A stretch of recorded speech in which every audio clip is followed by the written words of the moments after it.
Aegon, the Conqueror. The name itself inspired awe and fear. With fire and blood, he had forged 7 kingdoms into one. From the ashes of his conquests rose the Iron Throne, a symbol of his dominion over Westeros. His reign, though marked by war, promised an era of peace, a peace held together by the might of his dragons. This was the Dragon's Peace, a peace built upon submission to the Targaryen dynasty. The realm, however, was far from tranquil. Old grudges festered, ambitions simmered beneath the surface. The lords of Westeros, once kings in their own right, chafed under Aegon's rule. They yearned for the old ways, for a time before dragons ruled the skies. It wouldn't be long before rebellion ignited, challenging the conqueror's peace.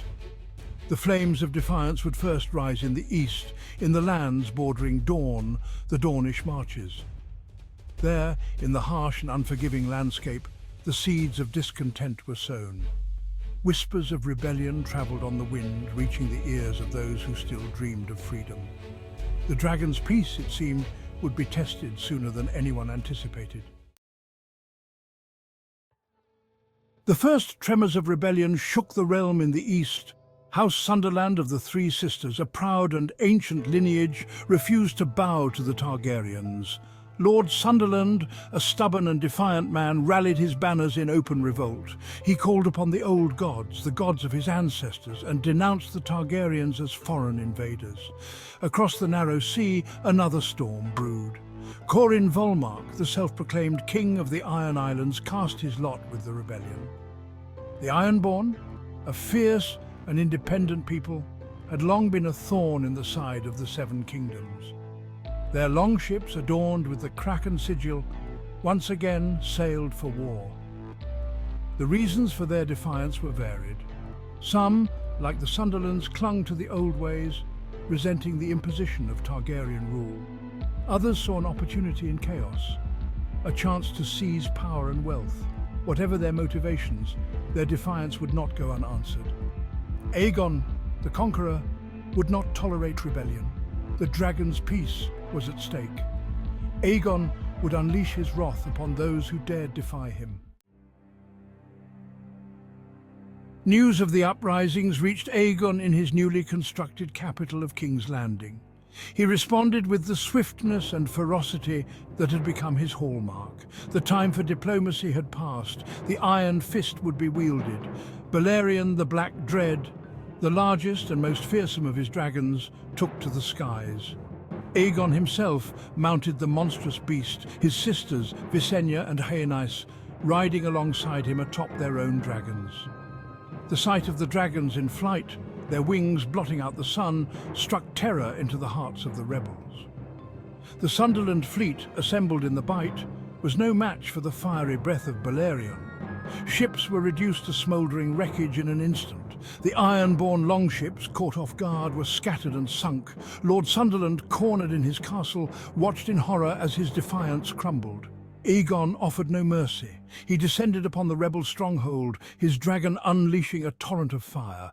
The castle walls crumbled, the defenders consumed by the flames. Lord Sunderland and his kin perished, their lineage extinguished in the blink of an eye. The message was clear: defiance would be met with annihilation. Section 4. The Dornish Defiance, a land unbowed. While Aegon crushed rebellions in the east, a new threat emerged from the south, the Dornish. Unlike the other kingdoms of Westeros, Dorne had resisted Aegon's initial conquest. The Dornish, a proud and fiercely independent people, refused to yield to the dragon's might. Leading the Dornish resistance was Princess Meria Martell, the aged but cunning ruler of Dorne. Known as the Yellow Toad of Dorne, Meria was a shrewd tactician and a master of poisons. She refused to meet Aegon in open battle, knowing that her forces were outmatched. Instead, she adopted a strategy of guerrilla warfare, harassing the Targaryen armies with hit-and-run attacks. The Dornish terrain, a harsh landscape of deserts, mountains and canyons, played to their advantage.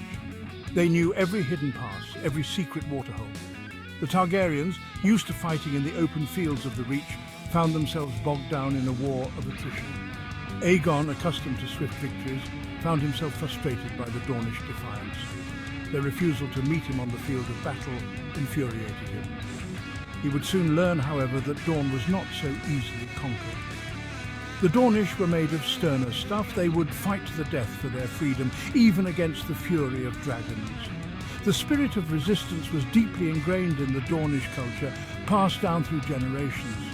Every man, woman and child knew the importance of their freedom and the cost of losing it.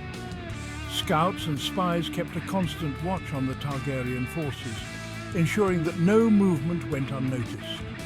The Dornish prepared meticulously for every skirmish, using their intimate knowledge of the land to their advantage. The Targaryen soldiers, unfamiliar with the harsh conditions, grew weary and demoralized. Princess Meria's leadership was instrumental in maintaining the morale and fighting spirit of her people. Each small victory against the Targaryens was celebrated, fueling the fire of resistance. The land of Dorne, with its unforgiving terrain and resilient people, stood as a testament to their unyielding spirit. A land unbowed, a people unbroken, Dorne would continue to defy the might of the Targaryens. Section 5. The Red Comet. Tragedy in Dorne and the Fury of the Dragon. The war in Dorne dragged on, a bloody stalemate that seemed to have no end in sight. Aegon, frustrated by his inability to break the Dornish resistance, grew increasingly reckless and desperate. He launched a series of devastating attacks, seeking to crush the Dornish spirit and bring them to their knees. It was during one such relentless attack that tragedy struck, altering the course of the war. Rhaenys Targaryen, Aegon's beloved sister-wife, flew her dragon Meraxes into battle against the Dornish forces near Hellholt, determined to end the conflict. Confident in her dragon's might and invincibility, she flew too low, too close to the enemy, underestimating their resolve. A Dornish spearman, hidden among the rocks, seized his opportunity with a mix of fear and determination. He launched his spear skyward, his aim true and his heart pounding. The spear found its mark, piercing Meraxes' eye with a sickening thud. The dragon, mortally wounded and in agony, crashed to the ground, Rhaenys still clinging to her saddle, unable to escape. The death of Rhaenys sent shockwaves through the Targaryen ranks, leaving them in a state of disbelief and mourning. It was the first and only time that one of Aegon's dragons had been slain in battle, a devastating blow to their morale. The news of her death reached Aegon, and his grief curdled into a terrible rage, consuming him. He swore vengeance upon Dorne, vowing to turn the sands red with their blood and make them pay dearly. The dragon's wrath would be unleashed upon Dorne with a fury unlike any seen before, a storm of fire and blood that would leave a lasting scar on the land. Section 6. An uneasy truce, the legacy of Aegon's wars, a tale of fire, blood and unyielding spirit. The war in Dorne raged for another 4 years, a relentless conflict that seemed to have no end. Aegon, consumed by grief and rage over the loss of his beloved sister, unleashed the full fury of his dragons upon the Dornish. The skies were filled with fire and smoke. Castles were reduced to rubble, their once proud walls now nothing but ash. Fields were scorched black, leaving the land barren and lifeless. Yet still the Dornish refused to yield. Their spirit was unbroken, their resolve as strong as ever. Meria Martell, though nearing the end of her life, remained defiant. Her voice, though aged, carried the weight of centuries of Dornish pride.